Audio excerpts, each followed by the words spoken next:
anti-corruption agencies such as the Directorate on Corruption and Economic Crimes, the Financial Intelligence Agency, and the Accounting Oversight Authority should be part of proceedings of the Parliamentary Public Accounts Committees. This was said at a 5-day conference of the SADC Organization of Public Accounts Committees held in Gaborone this week. Participants from SADC and other African regional blocs exchanged ideas and best practices which can be applied to enhance accountability, transparency, and service delivery.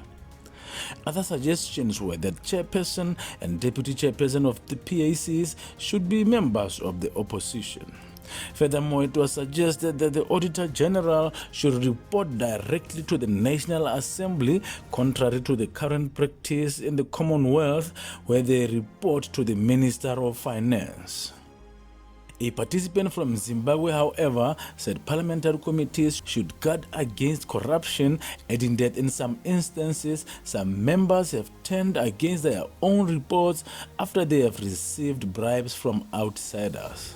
In an exclusive interview, the chairperson of the Zambia Public Accounts Committee, so the chairperson of the SADC Organization of Public Accounts Committees, Warren Mwambazi, had this to say about the way they do their business in the home of Chipolopolo.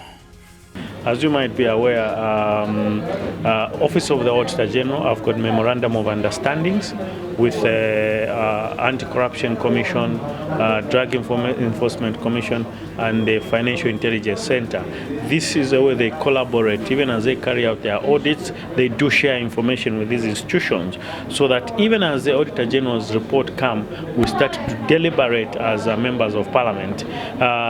There's that cohesion and collaboration with all these investigative wings. They also do get our verbatim from Parliament. Then they are able now to follow up certain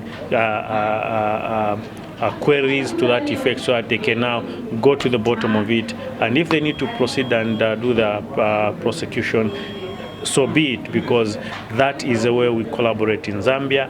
And as you are aware, Office of the Auditor General are permanent witnesses, so we sit with them in PAC sittings from time to time, Office of the Accountant General, as well as the Control of Internal Audit. Year after year, PACs find the same problems from previous years. Is that the case in the region or what? These are audit queries, and audit queries are bordered on accountability issues, which we come in as a Public Accounts Committee in the region to provide foresight to the government. So holistically, not everything is concluded there, and then you find certain queries keep emanating.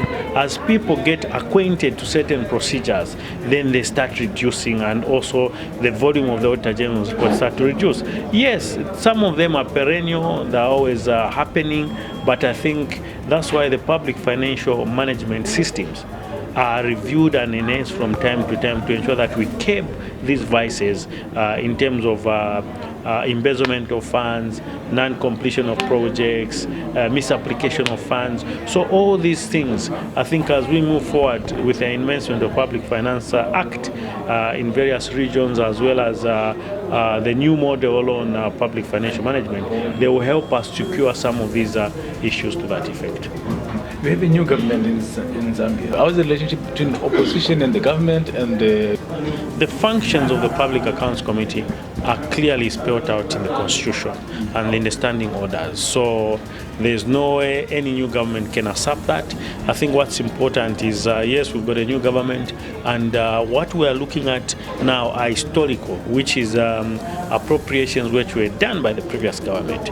So we are eagerly waiting to see the new Auditor General's report, which will come with the current regime, and see how they are adhering themselves to issues of accountability to that effect. Then we'll be able to say this is the direction in terms of public financial management, and this is what we're doing. As we speak, I think they've only been in government for 1 year, and we are yet to see when the Auditor General's report on their current appropriation come, then we're able to ascertain the roadmap.